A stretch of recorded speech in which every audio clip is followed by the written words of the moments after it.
How's it going, everybody? This is the Uncanny Omar from Near Mint Condition, the home of collected editions. And today I'm going to be talking to a couple of folks at Massive Publishing. And with me, I have Kevin Roditeli. Hey. Is it Roditeli? Yeah, that's the perfect way to say it. I love it. I sound like a really gangster Italian mobster. You're like a fine pasta. I love it. Yeah, fine pasta from a Scorsese movie. I love it. Okay.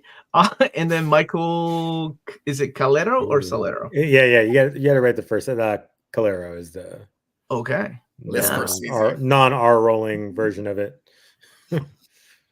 So you gentlemen have been with Massive, and I wanted to talk to both of you about what exactly Massive Publishing is and how it all got started. So yeah, let's talk about that. Let's talk about the history of Massive. Let's talk about your origin.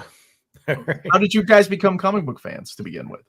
Oh man, that's a big question. No, I've actually, I'm one of those lucky people that gets to work in the business that they've really always wanted to be in. I was a comic fan really, really young, and started drawing copying Jim Lee art and Kevin Eastman stuff. And, as a kid, all I wanted to do was be a comic book artist. And I kind of forced myself to only have that as an option. I was like, I'm just going to make sure that I just put all of my energy and effort into making this happen. And, a lot of twists and turns in that road, but, luckily was able to stay in a part of the business for a while now. It's weird. I feel like I'm starting to become one of those older cats in the comic world. It's just strange. And how about getting into comics to begin with? What was it that got you into comics? Was it like a particular single issue? Did you have siblings that were into comics? I'm always curious how people's origin story when it comes to comic books. I mean, I was always it was always X-Men for me. Was always kind of the thing that really, that's what the book that really drew me into comics, as you can see from the cabinet behind me, big X-Men fan. Oh, I see it. But I actually had two cousins who were huge comic book fans and really great artists. I mean, I think both of them could have easily been drawing monthly books if they stayed down that path. But, as a little kid, I would just, if they'd let me borrow a comic, I'd read it, I'd watch them practice their drawing, and I just really kind of gravitated towards comics from that. And, anytime I got any kind of little bit of allowance, or if there was something where I was able to get something as a kid, it was always either like a comic book trading card, a book, art supplies. So for me, comic books were other than video games, were 100% of my aspirations, and the thing that I really studied it from a young age, really kind of figuring out what I liked about certain artists, what the storytelling of comic books really, what was unique about it. But enough about me. Let's hear Kevin's. All right, what about you, Kevin? What's your origin story? Michael, you will be reassured it doesn't start as a Taco Bell. We're good. But it's not a thing. I need to name drop in every interviews at least once on fast food. And you just did. I just did. Check the box. Check the box. But no, my story personally, and I think it's a cool story to hear because it's something that it's kind of a myth now in comics that it maybe not working. Personally, I was not into comics really young. And I saw the movie Watchmen in theater, and that totally changed, my path in my life, basically. Because for me, as someone who grew up in Quebec in a small town that is super French, I did not have access to the American monthly comics really as growing up. That was not available here, and most of the translation we were getting was the translation really for. For kid, the version is just there is nothing really for, someone is getting to 12, 14 years old, it's no longer interesting now. It's just a kid product that we're getting translated, or just at least I had access to. So for me, superheroes before watching that film was just, or comic book was just like punch a bad guy, and that was pretty much a story to me. And I saw that movie, and I was blown away because I was one of those weird kid that was super into sci-fi and all 60s or 70s sci-fi with those like really to that they punch ideas to your in your face, and you find that into Watchmen, and combining the more classic superheroes, and that's kind of the blend of Watchmen I was seeing as like a teenager. And I didn't look online like what is this thing, and I discovered it's a graphic novel. I find out that there is one shop in my city, one comic book shop.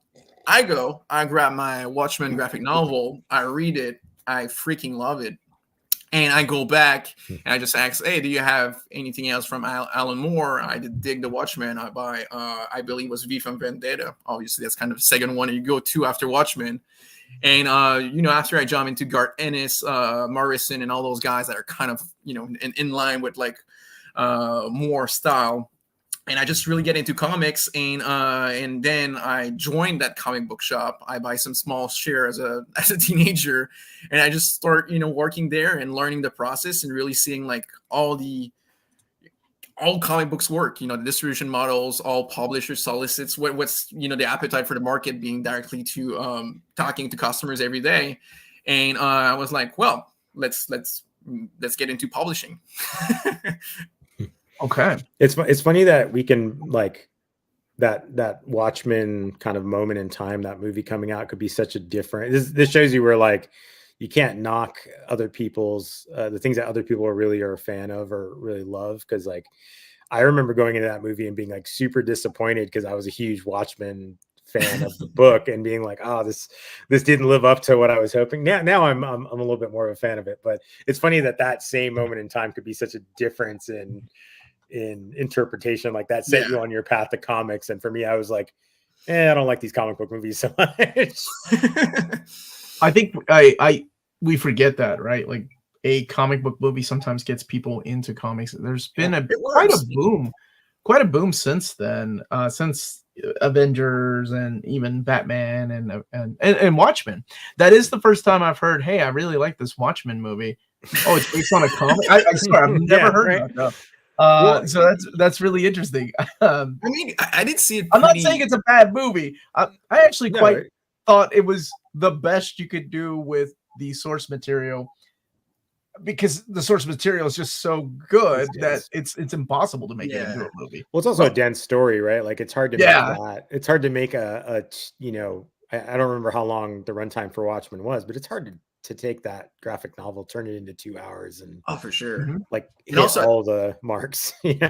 I saw it. I was like, what, 13, 14 years old or something like that. So it's like at the age that like anything like edgy or pretentious a little bit, it's cool. So,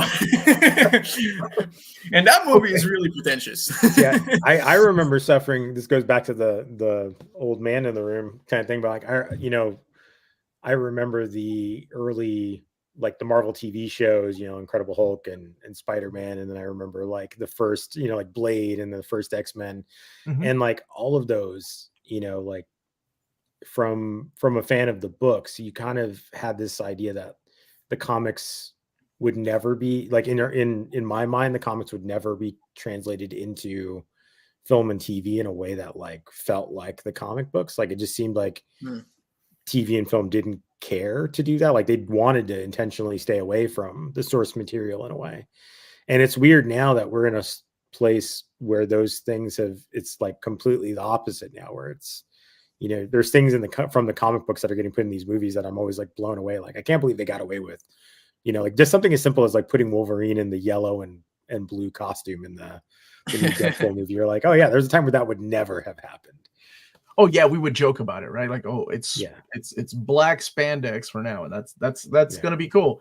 And even in the comics, because of corporate synergy, was like, oh new X-Men, they're all black spandex now. And that's kind of what we got used to. It is crazy that we're getting like comic accurate costumes, and it's insane. Like if going back you know, like when I was young, we didn't have anything. We didn't have any comic book movies, and you know, the TV shows were years away. We had the Incredible Hulk TV show, like in the Yeah, I think that like it was those three, right? It was 70s. Incredible Hulk, Spider-Man, and Oh, and I remember how hyped I was for the trial of the Incredible Hulk, because it had Daredevil and it had Yep. Thor in it, and Daredevil had this black outfit that looked nothing like Daredevil in the comics, and Yeah. Thor was awful. Like he looked like Viking Thor, but he did not look cool at all. Yeah, it's also a crazy thing, like, you know, because now it's like you have with social media, you have such instant access to creators. I remember like when that would run on like Sci-Fi Channel, I think it was, Mhm. and it was like the intro was Stan Lee talking about the shows, and it was like, oh my god, I get to watch Stan Lee talk about the characters for 2 minutes. You know, it's really weird to see, like, we've gone from that now to where you have like, I mean, something like this, like you have podcasts where a creator of a comic will go on there and tell you all the behind the scenes stuff for, you know, an hour. And it's almost like it's an embarrassment of riches of access that we have now. The fact that we can gripe about how good and how bad movies are is a blessing, right? Because I would have taken anything back in the 80s, mid 80s. I would have taken any of these movies, as even the ones I don't like. But man, they kicked it off with that badass Blade movie though with Wesley Snipes. I love that. Our boy, the Daywalker. Blade 2? Oh, forget it. No, Blade 2 is that I still think I think up superior. until Winter Soldier, that was to me the best comic book movie. He picked up the like he was doing things that I was watching in anime, like picking up bad guys and slamming them against the columns. And I don't talk about Blade 3 though. Yeah, I'm first. I really Okay, so we talked about your origins with comics. How about tell me about Massive Publishing. How long have you guys been around? What kind of creators do you work with, and what are you publishing? Like, who wants to start? I think it's segue of the origin story to the origin of Massive. I mean, you know, a big part about Massive is we all started off as creators. We all are still creators in the business. None of us are, not that there's anything wrong with this, but none of us are just suits, like, you know, filling a C-suite to put out books. We've all been in the trenches of creating a book. We've all had editors. We've all, you know, had their true comic book experience, that Jack Kirby, like, comics will break your heart experience through our careers. So, I mean, for me personally, my dream was always to be a comic book artist, and I went about that a lot of different ways. I've done everything from like toy packaging to advertisement art to, like, you know, live art at concerts. And you know, one of the things that going from being an artist to being on the publishing side, that was like really a driving factor. I don't know about this for Kevin, but for me was really seeing how kind of ridiculous the process of getting into comics is.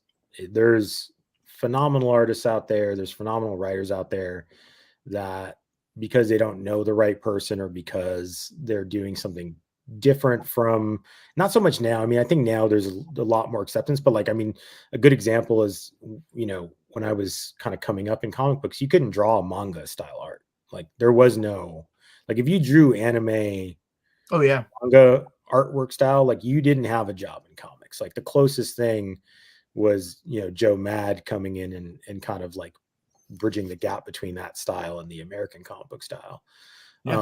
So, you know, I saw stuff like that coming up in comics. And then when I got to a point where, you know, like I started to do some stuff on the editing and publishing side, I felt kind of personally like I need to try to go out there and find ways to find creators that maybe were overlooked, and at the same time try to, you know, work with the creators that I see as being kind of like the future of the business. And that was kind of like the early, like, this is pre-Massive, pre-Kevin and I really meeting. And then kind of through, at least on my end of this story, like I was a publisher at Starburns Industries Press, which was the comic book arm of the animation company that did Rick and Morty and Moral Orel and a bunch of other stuff. And, this is right before the pandemic. We had, had this kind of slate of books that we were looking at developing. Then the pandemic hits, and, we were kind of lost at sea, so to speak, with those. And there's a few that I really, believed in, that I wanted to still see happen. And it, because of the pandemic, Starburns wasn't moving forward with publishing. And so I partnered with Trevor Richardson, who was also my partner at Starburns, on the editorial side. Okay. And I was like, let's make our own thing. Let's make this publishing company massive. And at the time, it was nothing. It was like, there was no, it was literally, we had, a couple books that were signed, no distribution, locked in yet. We eventually, locked in with Diamond, and that's around the time that I met Kevin. And Kevin was, not to kind of, I'll let him tell his own side of this, but Kevin was that missing piece that we needed to really make Massive a reality. Like before that, it was. What year was this? So this was 2020, 2021 was when, when we were kind of planning the original Massive lineup. That changed dramatically when Kevin got brought into the mix. He had his own thing going, and so we kind of combined those. But yeah, I'll let Kevin kind of tell his kind of like, where these roads are converging. Okay. Yeah.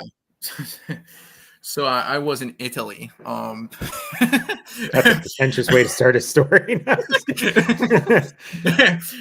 No. So personally, kind of the same reason in Michael why I started as a publisher. The reason for me, I always had like the person that influenced me are just like my I guess my idols in life, or all people that did it their own way and just like find ways to always do it outside of the box and bring ideas that at first are probably not what you could call mainstream, but with their use of marketing, just like all they bring things to the audience, they find a way to make those things actually mainstream and build something around it. And that's always something that fascinates me, with per person. Like, I think that's the obvious example with that is Todd McFarlane, that built this giant empire in comics. Is obviously like a name that an influence in the comic realm that I could name that is an influence for me for sure.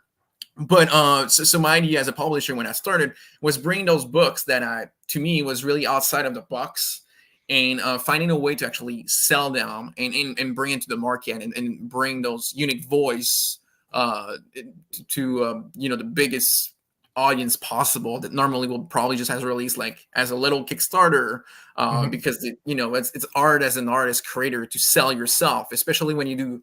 When all your life you've been told that your creation are weird or not like what people are looking for, you start to believe it in the way that you sell it. Just like all we are as human beings. Yeah. You get to a point at like, oh, everyone is telling me that I'm weird, so you assume that you are weird. But that's your key selling point, to me.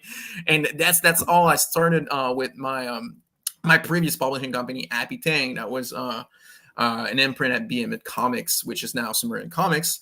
And somebody was asking earlier about your Happy Tang. I saw they mentioned in the comments. That's cool. Yeah. That's cool that you were following what we were doing over Happy Tang at that time. But that was really the idea of Happy Tang, taking creations that to me was really interesting and really like it should be if it was like foreign, for example. Like there is no way that this thing is not in the US. Like, let's bring it and find a way to sell it here and just like show the audience, or just or audiobook that were just like zine type of product, like an artist that was just doing convention and selling their 12 pages or whatever around. And I'm like, oh, you got a gem there. Let's find a way to make it mainstream, mainstream. Find a way to bring it to a larger audience through Diamond Comic Book Shop. That was my motivation, because that's all I feel. But I guess without being egotistical, I just have I guess confidence that could bring for me that and a love for marketing that I'm able to actually like, hey, I'm sure that like people can like that thing even if it's super weird. So I want to bring that side of me to other artists and you know, show their work that I believe is freaking amazing to the world. And that's kind of all me and Michael met actually. It's just like, yeah, he was doing work with Submarine, and you know, my previous imprint was with them, the guys behind that publishing company, and we met through that, and you know, we started Massive, and you know, through the process, I was already in contact with, you know, Whatnot and few creators that like you know, Adam Lawson with the Exile and Astrobot and stuff like that. So we didn't really merge our starting, you know, our starting catalog was a merge of like what I was working on and what they were, Em and Trevor were working on, and that's all Massive did start. This is an amazing road. How it just kind of came together that both of you. Now, had you heard about each other? Because both of you are, you mentioned earlier that both of you are creators, right? Yeah. I love. First of all, I love that. Not that you have to necessarily be a creator to have a publishing company, but it definitely does help to see like the struggles and everything that you do to be a creator and try to get your name out there. You appreciate that more, and I guess it helps out when you have unknowns that are approaching you as a publisher going, hey, I have this really cool idea for a book I would love for you to look at, because you have been there yourself as a creator that nobody had heard of. And I think that's awesome. And it kind of gives you an eye instead of like you said, like, you know, corporate publishers that are just like, yeah, sure. Yeah, send it to this editor. They'll look at it and it's either yes or no. Have a good day. Something like that. And I'm a big believer, and this is going to sound negative, but I look at it as I'm a big believer in like spite motivation, right? Where it's like, okay, if someone tells me I can't do something, or they think, you know, I'm don't have the qualifications or something, like my 100% of me goes into like, I'm going to prove this person wrong. I'm going to make sure that they eat those words. And, you know, I think starting out with Massive, there was, you know, me personally, like I'd had a lot of bad experiences with trying to work on the publishing editing side with different people and getting kind of burned with different, and I don't want to go into spill the tea of those things. Like there's, you know, I have had a few moments where I was like really kind of, you know, took it on the chin. And in comics, the bad thing is when you get burned and when you get you know, screwed over, however it is, a lot of times you can't talk about it. You can't, because you know, if you talk about it, you're going to put a big target on you of either people are going to think you're a problem creator, or they're going to think that, or then the other side will go into, you know, damage control mode and start to like try to ruin your reputation and say things. And so for me, you know, my motivation was like, all right, you know what, like I've gone through these kind of situations.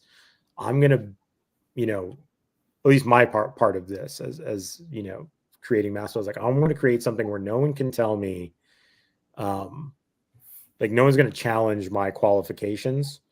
And if I believe in something, like I can do it. And that's, I think, the same way Kevin came to it. And that's why I think we kind of instantly kind of clicked, was this thing of like, we had a lot of really kind of, I don't want to say like innovative ideas, because like I think a lot of publishers kind of come to the same ideas just at different speeds.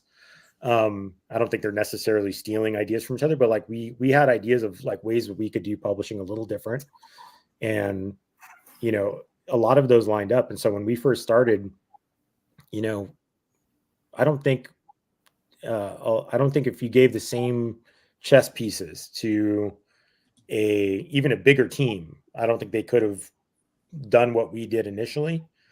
I think it was very much like that kind of chemistry of how we work together.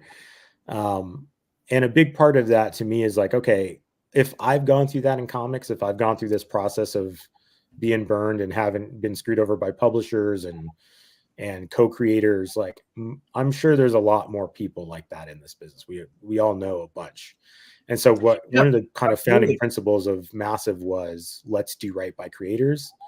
Let's, like, you know, we do our best to never like write a check that we can't cash. You know, we're always like, hey, this is, if we say we're going to do this, we're going to do it, you know, even if it's at our own detriment at times, you know. And so that's really kind of, I think, the chemistry of Massive, I think, worked, and I think some of that carries over to the page.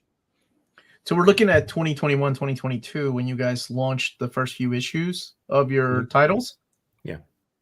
What was the first, with being creators on the team? Like what was your first? What were the first books?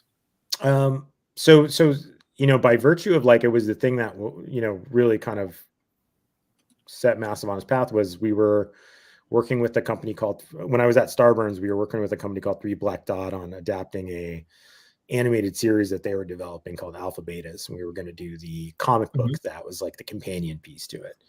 And, you know, originally my involvement in it was just as, you know, I was, you know, curating the team. I was putting together the writer, the artist, and everything. And our artist backed out about maybe like 2 weeks before we were hoping to go into production.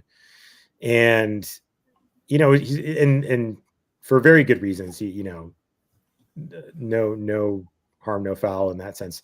But, you know, he backed out right in the 11th hour, and we really didn't have time to find someone else that was on the same level. And I had been with Starburns a minute, and I knew kind of how to draw the house style, so to speak, of Starburns, that Rick and Morty style. Yeah. And so, you know, I kind of showed the licensor, I was like, hey, here's the artist we're thinking of going with. I didn't say it was me. I just sent them things. They're like, hey, this is perfect. So I ended up being the artist on Alpha Betas, with Kyle Starks doing the writing. That became, I love that guy. Kyle is amazing, and he wrote 4 really incredible issues.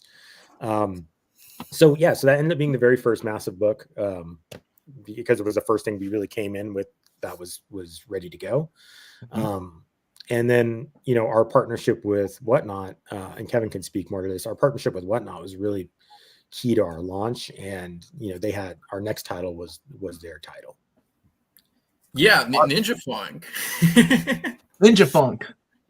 Yeah, no, that one is special to me because, like, that was the first of the Russian ship, you know, Whatnot. And I remember the first time Jack pitching into me, and that was the reason why I was sold, of, like, you know, on the book, on the partnership, obviously, but the book itself, because, like, Jack come to me, hey, we have this retailer that his dream is to make a comic book. He has that idea, he's working on it right now.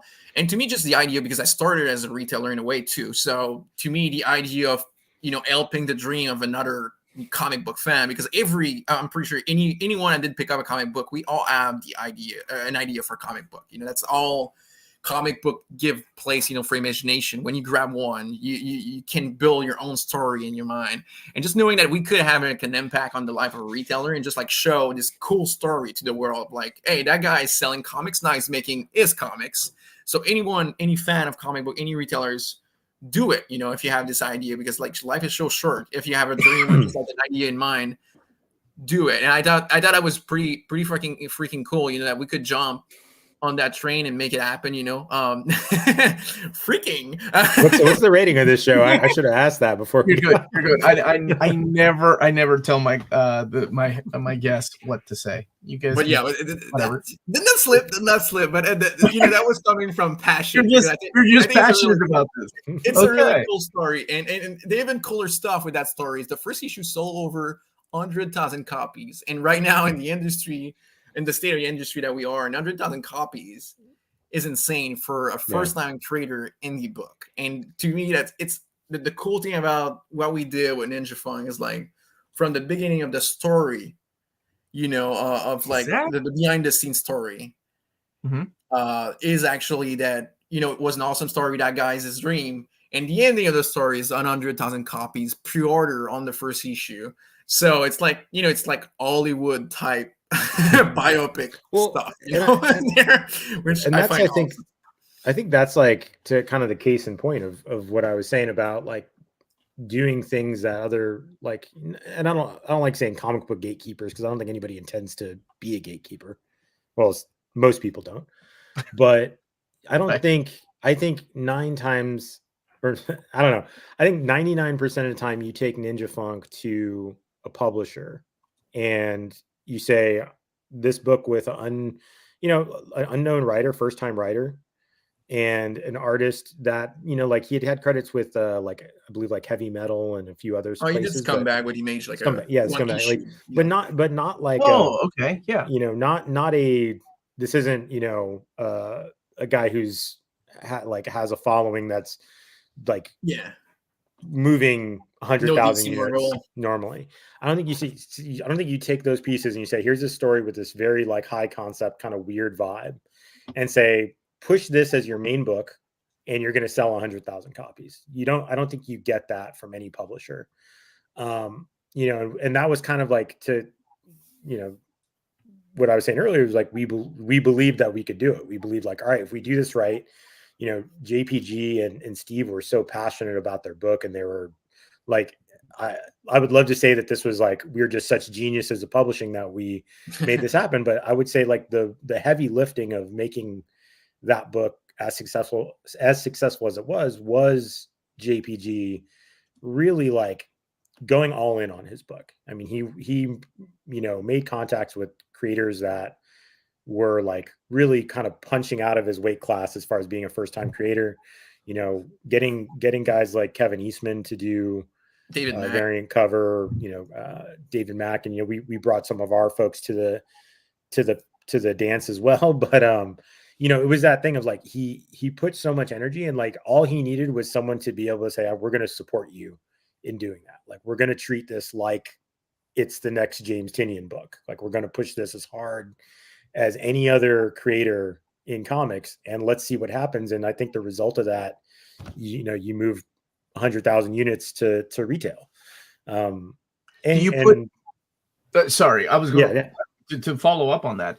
Is that the kind of enthusiasm and push that you give all your creators? We try. I mean, we have kind of like a internal, tagline of like, treat every book like it's the biggest book in your catalog.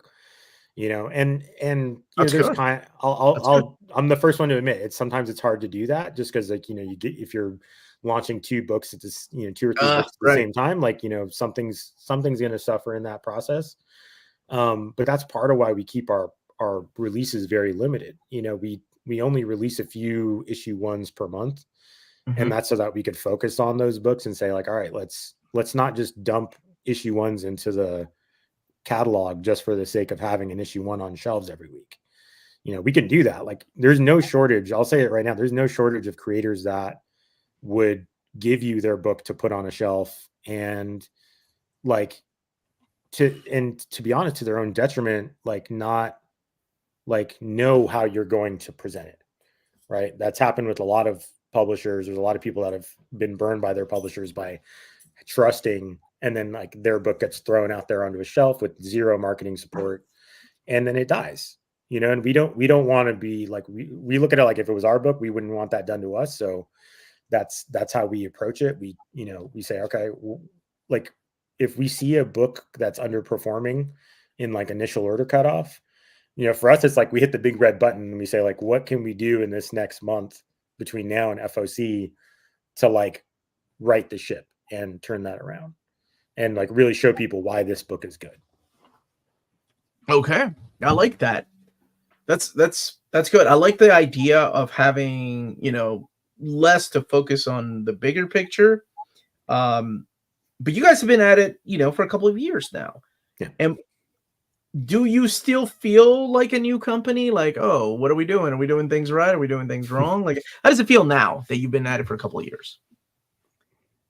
How do you feel, Kevin? I'll say my perspective, but you're so much more positive than I am. Yeah, so. No, I mean, of course, and it would be a problem if we were not feeling as a new company, because I mean, like when when you start learning, you just stop being in business. There is no. Mm-hmm. It doesn't make sense. Like even if I was Apple, for example, which is the biggest example I could take. If I am the president of Apple and I feel like I'm doing everything right now and everything is working, I should be kicked out by the board, because that's not all you do that's not how business should work, because you need to progress all the time. If not, there is no way that you will be bringing innovation. There's no way that you're still passionate about your product, because when it's become just like, the machine, like it just like, oh, we put books in the catalog, next month we're going to put books in the catalog. And if your job as a publisher just turned into that, like repetitive machine going on, just mean that you're now, you lost that little spark that you need to be a good publisher. Because if in what means like trying stuff, if we don't try as publishers, well, first, there is no way that we make the industry or just comic book interesting for fans, because like even for fans, that I think that's personally the big thing missing in comics right now that we kind of lost through the years. And a lot comes from the Wizard magazine, for example, being gone and stuff like that. But the behind the scene in comics is kind of gone now, and that's what makes that's really the music industry so and that's what makes, obviously that's another level, but that what makes movies in the music industry even more interesting. Like people are fan about more, because like we're getting to a point in creation where, pretty much every story has been told, or every song has been released to an extent, and when you're a fan of something, you're a fan of the creator behind, in music especially, or even like movies, the people behind the thing, and more like the story that is around the creation. And we kind of lost that in comics, because we decided that now it was, a machine going on, because of that, like the quantity that's required to release as a publisher. But what personally my goal, and I know it's shared with Michael, is to bring back, to what we can do, obviously, that excitement for the people behind the comics and the story behind the story, that we were missing right now. Like why this creator is making that book. Why is it interesting?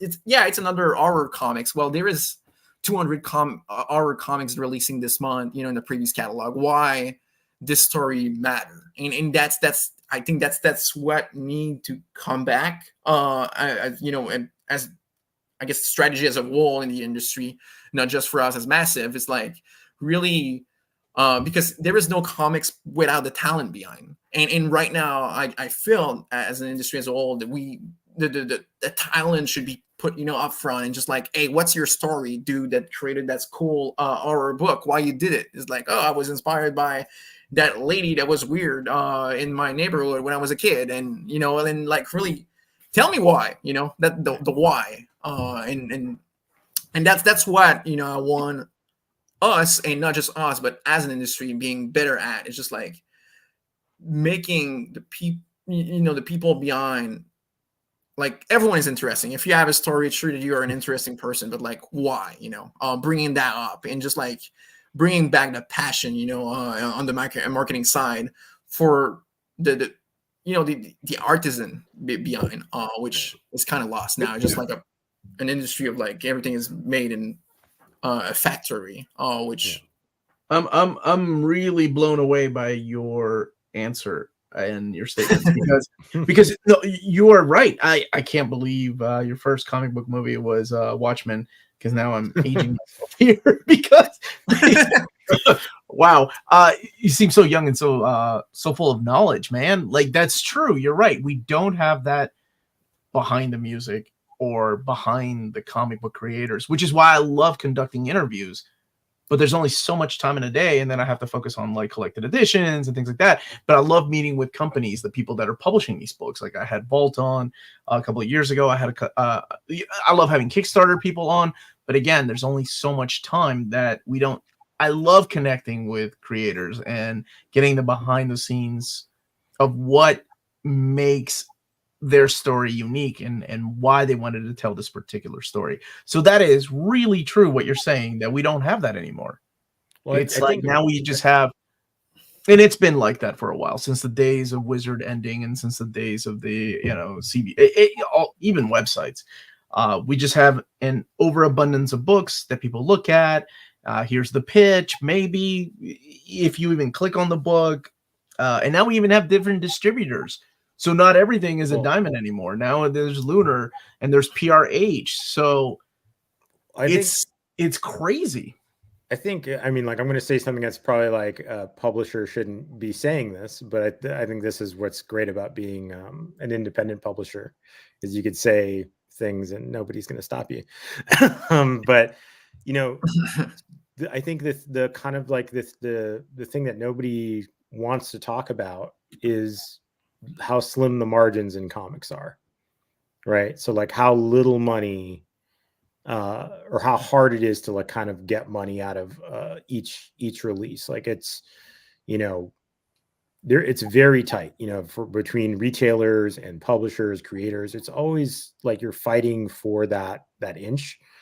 And in that process, what I think on the publishing side, what happens is the answer is like, okay, well, if you're getting X amount of dollars for each series, the only way to increase your profit is to just put out more series. That's the like, I think that's the like most obvious answer.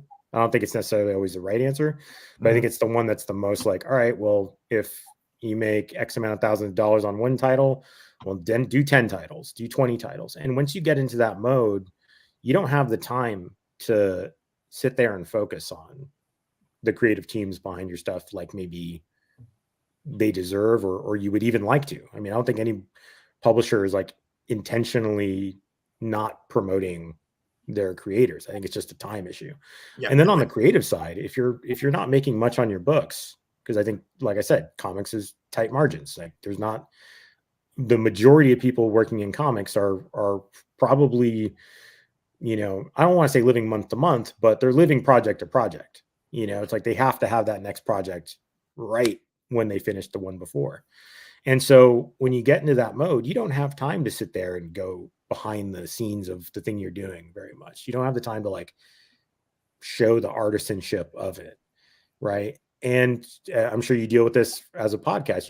You're probably lining up the next podcast and figuring out what the things you're going to do next. You're jumping right into the next thing, and at some point, marketing becomes hard to do because you're already stretched so thin. So I think that's like the real problem in comics right now to get where Kevin's saying is like, how do you financially allow yourself to take the time to do it in a way where you can focus on those? I think, you know, for us, what we've kind of, you know, how we're coming to it is like, well, let's figure out a model. Let's figure out a process that supports that kind of process rather than try to like make it fit the traditional model. So, you know, we're doing a lot of more stuff that's kind of, you know, dual retail / direct to market releases, you know, specialty products, like things that we could bring in more dollars to our creators so that those creators can actually focus on like, hey, make some content for your fans while you're creating the book. So yeah, I mean, I think that's the biggest hurdle of getting where Kevin's saying.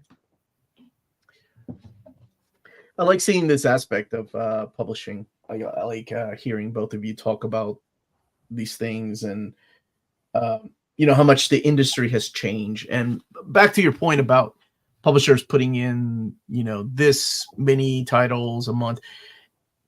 Unfortunately, we do live in a world, at least here in the Western comic side of things, where we are used to the monthly grind, right? We're used to the well-oiled machines that is DC and Marvel Comics putting out monthly issues of Batman, Spider-Man, no matter what.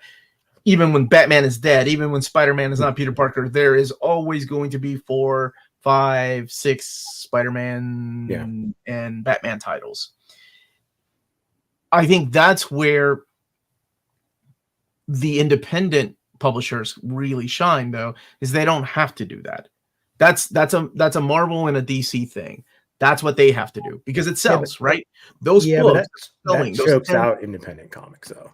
What? I'm sorry, what's that? I feel like that chokes out independent comics because when you have, because a retailer only has so many dollars to spread around. Okay. So when you have 10 Batman titles and 10 Spider-Man titles and 10 X-Men titles, like now you have all the other publishers fighting over a very limited amount of dollars. And that goes to the point of what I was saying of like, as a publisher, you know that, you know, like as an independent publisher, you recognize that like retailers, even if they want to buy your book, they just may not be able to spread their they may not be able to spread their wealth of what they buy each week to include you. So it becomes a thing of like you're fighting over a very small slice of a pie.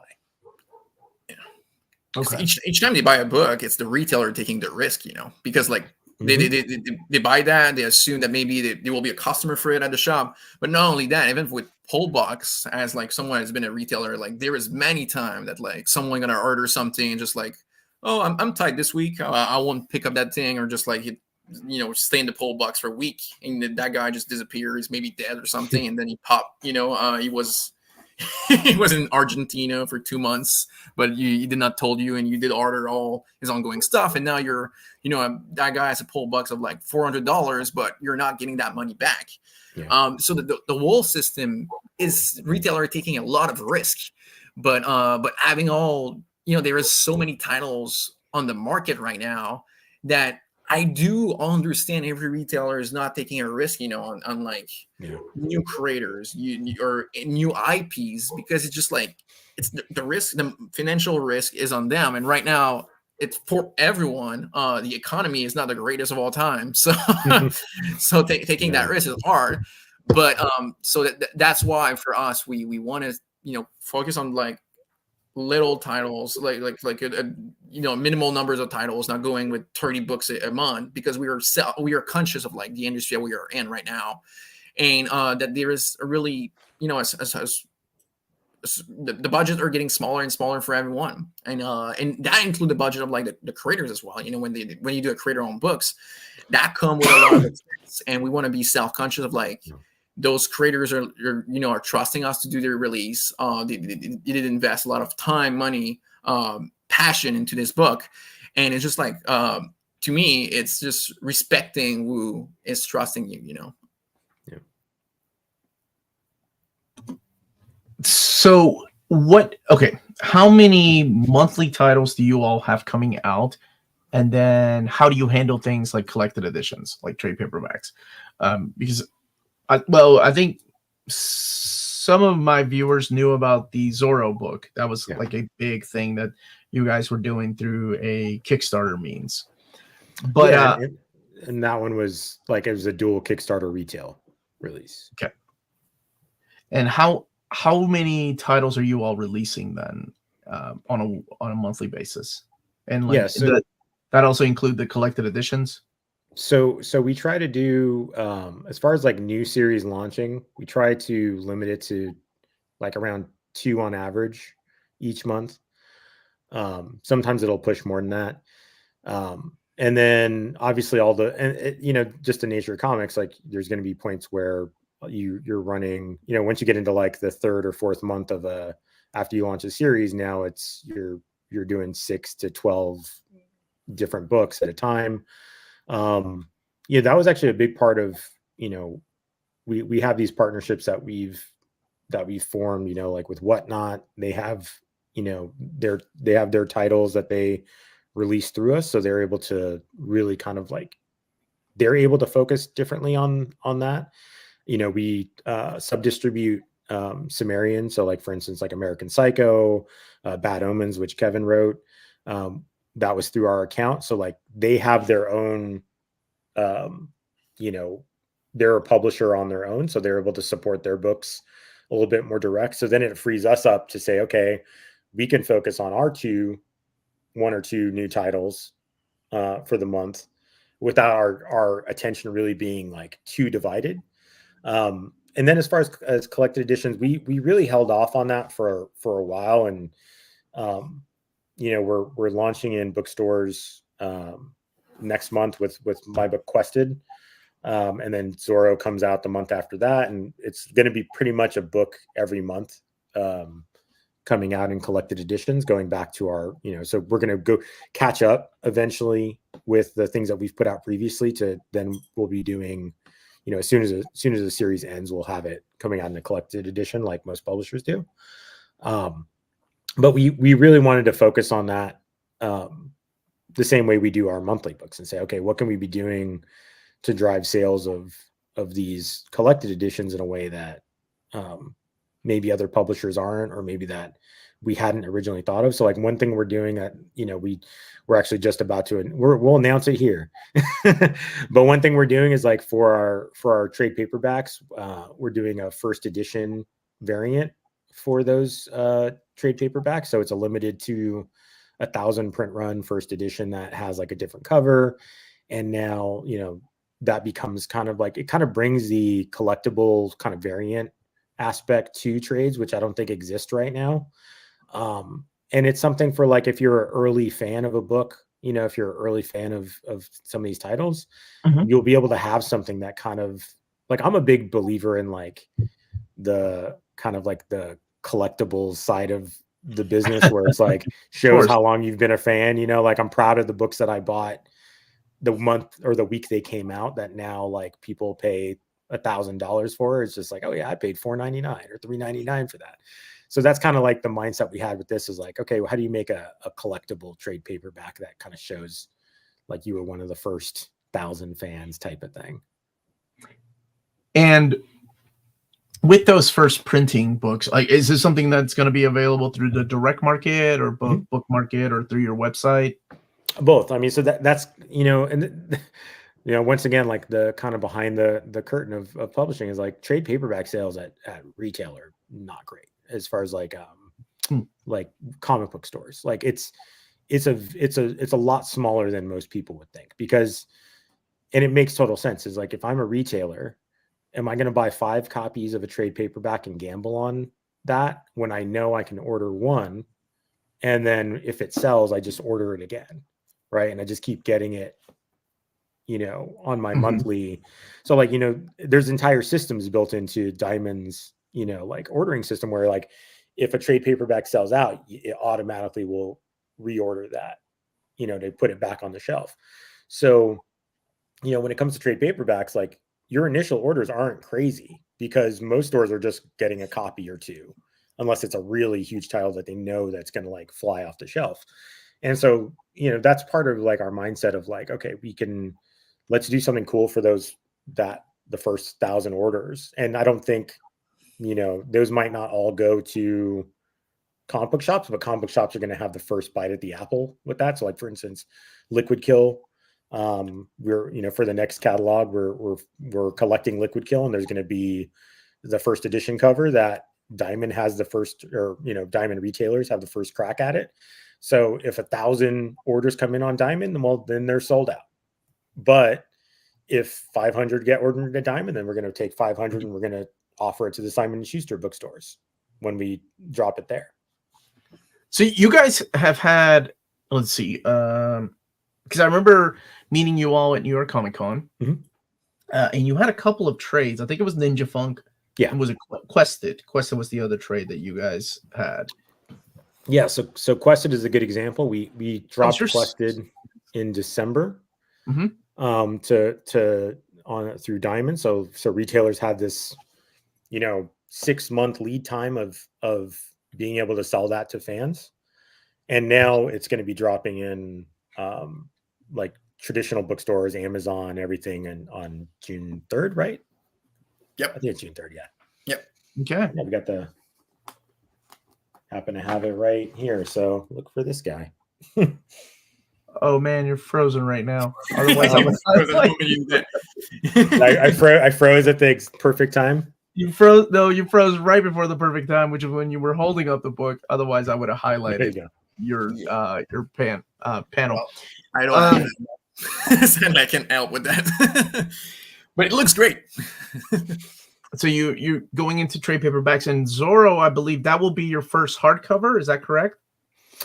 So yeah. But the hardcover edition was exclusive to the Kickstarter, the one that we did with that kind of like Day of the Dead face paint on Zorro. I saw it. So that was the campaign we ran was for that exclusive hardcover. We also are doing a masterclass edition, which has a bunch of extra bonus content in a larger size. There's an artist edition that's 11 by 17. And you can get like the black and white version of the book to really see Sean's, ink work. And so that's something we're also like, and that I kind of what I was inferring to earlier, where, ways that you can expand beyond just the direct market to support creators. I mean, obviously Sean Murphy's a huge name in comics. Like he has his own audience, but like, for instance, if, we want to do a hardcover for a smaller title, like we might do that through, Kickstarter or backer kit, so that the real diehard fans can support it and show that like they want a product like that. Whereas like for a retailer, they probably won't, want to bet that higher dollar on some of those products, but we still make those things, for the most part, make those things available to retailers. We're doing one, I guess, it hasn't been announced yet, but like we're doing a quested one. This is kind of like us testing the waters of like, do people like, this is the hardcover version that we're doing with like gold. Oh yeah, see that gold logo and John Boyd just cover. something a little bit extra, extra pretty. And dude, we're doing collectors. We like extra pretty. Yeah, and but it's a gamble, like if that's a $50 price point, like compared to a $20 trade, like as a retailer, I'm a lot less likely to drop, $25 on something that is unproven. I completely understand, because dealing with retailers and distributors and, like you said, the overhead of how much something is, and then at least here in America, we have online retailers like Cheap Graphic Novels and In-Stock Trades and Organic Price Books. And even overseas, like you have Walt's Comic Shop and BD Cosmos and Read Comics and Comics Bugle. But even at a discount, those places are still taking a gamble on books, especially if it's something new. And you're right. A trade paperback might sell more. I'm not really sure. I mean, DC is like, we're not going to do an omnibus of Nightwing, but we are going to give you a cheaper version, and it's a compendium version, which is a trade paperback version. Yeah. So, and that could be faith in the product, or it could be that they just, they see numbers that nobody else is privy to, that they can see like, we'll see what kind of numbers this brings in. And something that was really interesting, because like before the pandemic, like the sales from Diamond, when it was just one distributor, were public, on the comic listing with the sales, and it was fascinating to me, like just looking at the numbers from a trade of Marvel DC. There was plenty of DC and Marvel trade that were not even selling 1,000 copy at Diamond, which to me, like that's the moment you really realize that like this industry is really smaller than you think outside. Like it could raise a $1 billion at the box office, but doesn't mean that tomorrow, there will be 10,000 people are going to show up at their local comic book shop to buy the next Deadpool trade. That's not all it works, sadly. But there's something to be said, like there. So this is, when you look at that and you say, okay, that goes into what I was talking about earlier about that reorder system, where, that Marvel, they may have moved 1,000 copies at release, but I guarantee you those sold and they got reordered and sold and reordered. And a company like Marvel can afford to do a big overprint run of a trade and have those ready to restock or send all those to their distributor and sit on those dollars, right? Say, we're going to gamble and know that these are going to be reordered. Whereas like a smaller company, like that's a huge gamble to take. Am I going to print 5,000, 10,000 copies of this book that, may or may not like get reordered like consistently every month? Like it puts a lot of risk on the publisher, and I don't think people see that so much with the smaller independent publishers, but it's a huge risk. And I think that the times where you sometimes see like the pendulum swing of when there's a huge demand for something and it sells out, and now you can't find it anywhere. I mean, like you saw like I can't remember what show it was. I think it was like Lock and Key or one of these Netflix ones where like comic book shops just kind of immediately sold out of it once it debuted, and then it took a while for it to get back into reorder and go to another printing. And I don't remember if it was Lock and Key. It was one of those Netflix ones. And then on the flip side, you see like Dynamite, where they bet really big on The Boys, and they really overprinted on the trades, and that became a huge win for them, because when people suddenly flocked to stores to buy the boys, there was no shortage at the distribution level, and they were able to like quickly restock. And then you ended up with moving it. They ended up moving just a ridiculous number of those trade paperbacks. So there's a lot of, I know this maybe is boring for the casual viewer, but there's a lot that goes into. Oh no, we played a big part in the release of the omnibus editions, the hardcovers. Dynamite used my channel as a poll to see who was interested in getting the books in hardcover format. So a lot of my viewers are used to like numbers and the way that things work sometimes, and just how much of a voice fans have.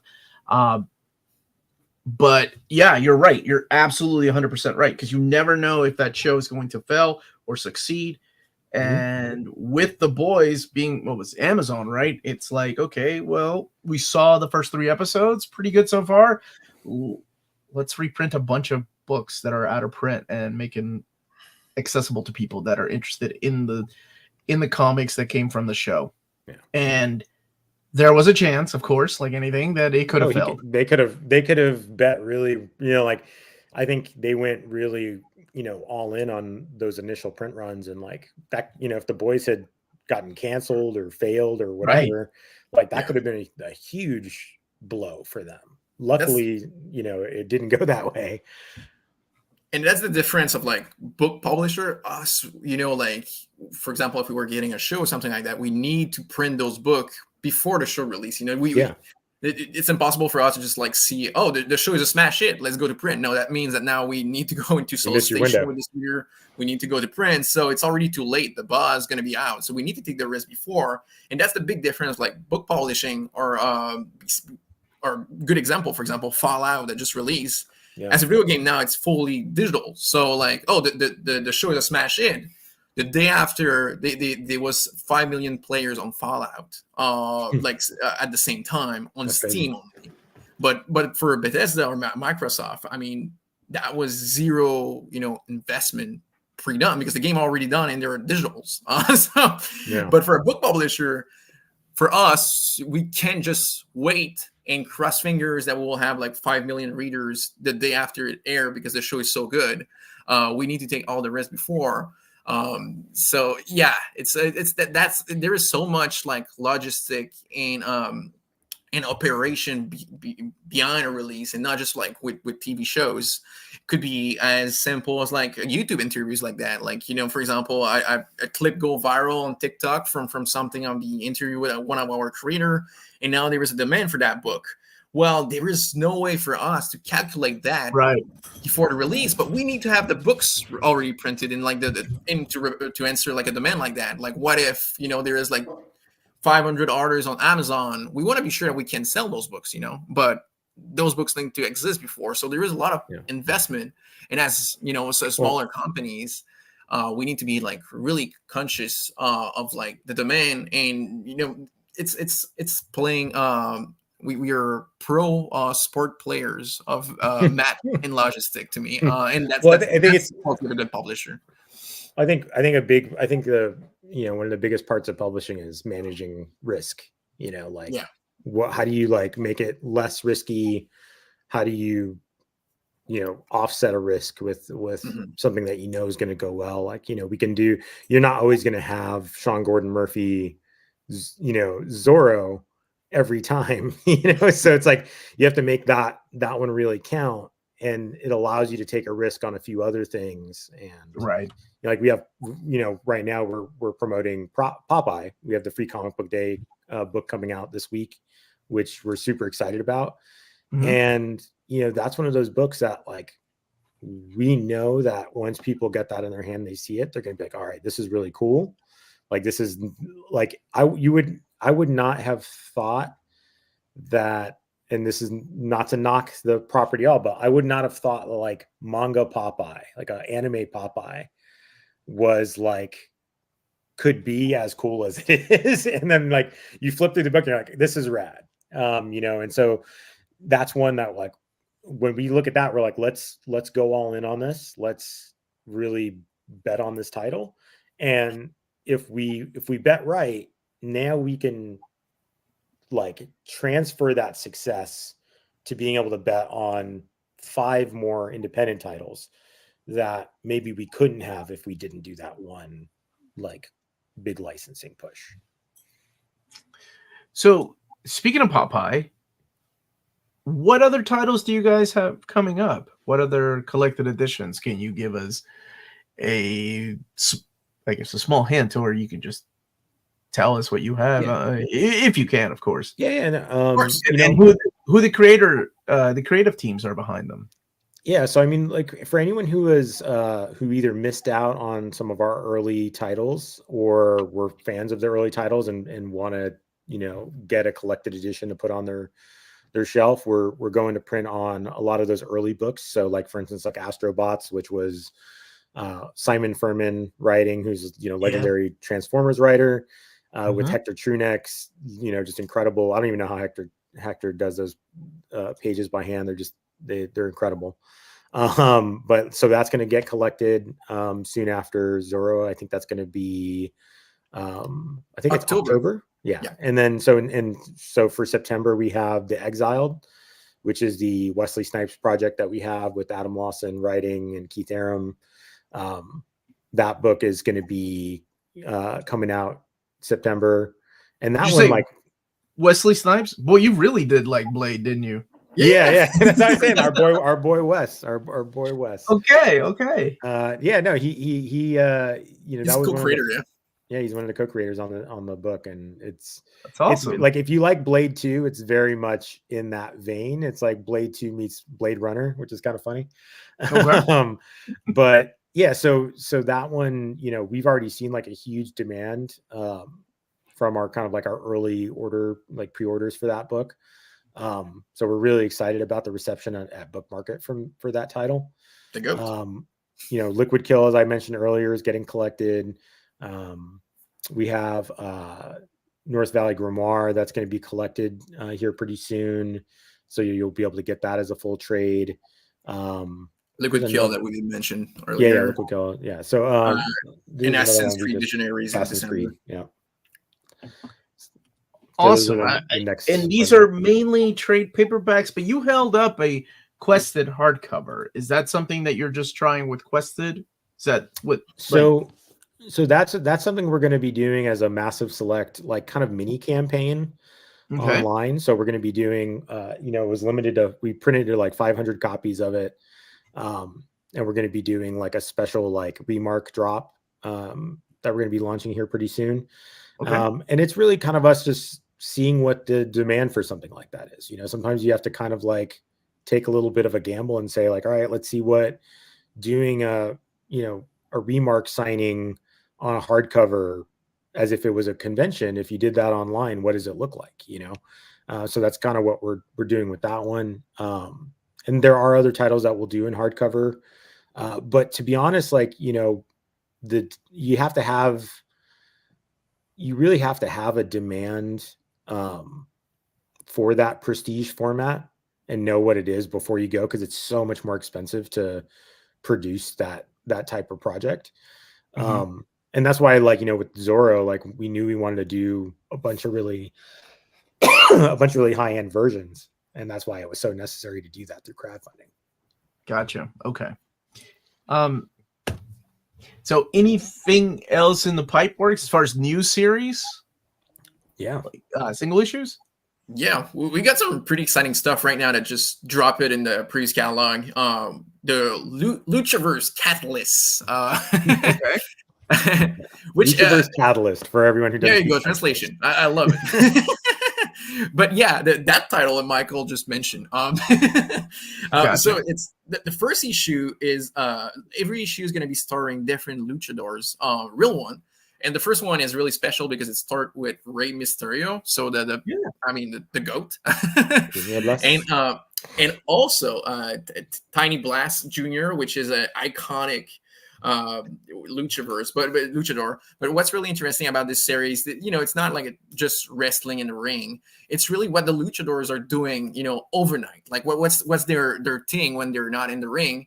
And they are fighting monsters. They are going into the universe versus aliens, and like everything is crazy. It's over the It's top. definitely a nod to the old lucha libre films from like back in the day with like El Santo and Mil Máscaras. Like it's that kind of like pulpy, like sci-fi universe meets the wrestler, the luchadores. There's definitely a connection between comic book fans and wrestling fans. Oh yeah, like seriously, huge. Yeah. And I didn't know until I started this channel years back that a lot of my viewers are like, "Oh man, you haven't watched wrestling in a while." Like huge like connection between The storytelling which is really makes similar. sense, right? Kevin was recently converted to being a wrestling fan, so They got me.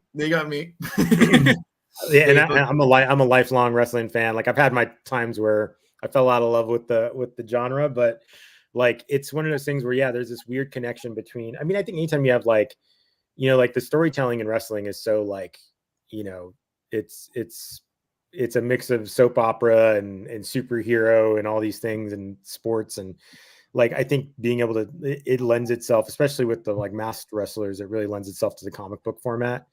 So that's a title that we're really excited about, and like each one will be two new double features. It'll be a double feature with two either sets of characters or individual characters. Okay. And so then after that, or at the same time, we're also launching Kids and Monsters, which is another series that we're really excited about.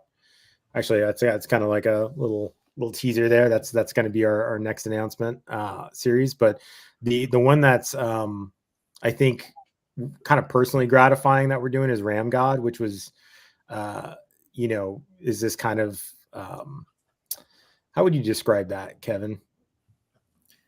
I mean, it's Rollerball, Alita Battle Angels meet like Fast and the Furious or Point Break. It's super high octane mixed with like a really cool cyberpunk game. And the cool thing about it is like the creator did really think about their game. Like the game works. It's not just like they did throw a game in the book and it's cool. Like you ask those guys, it's like if they created like hockey, like they they I think they could talk launch about the rules of the tomorrow, world, if they won.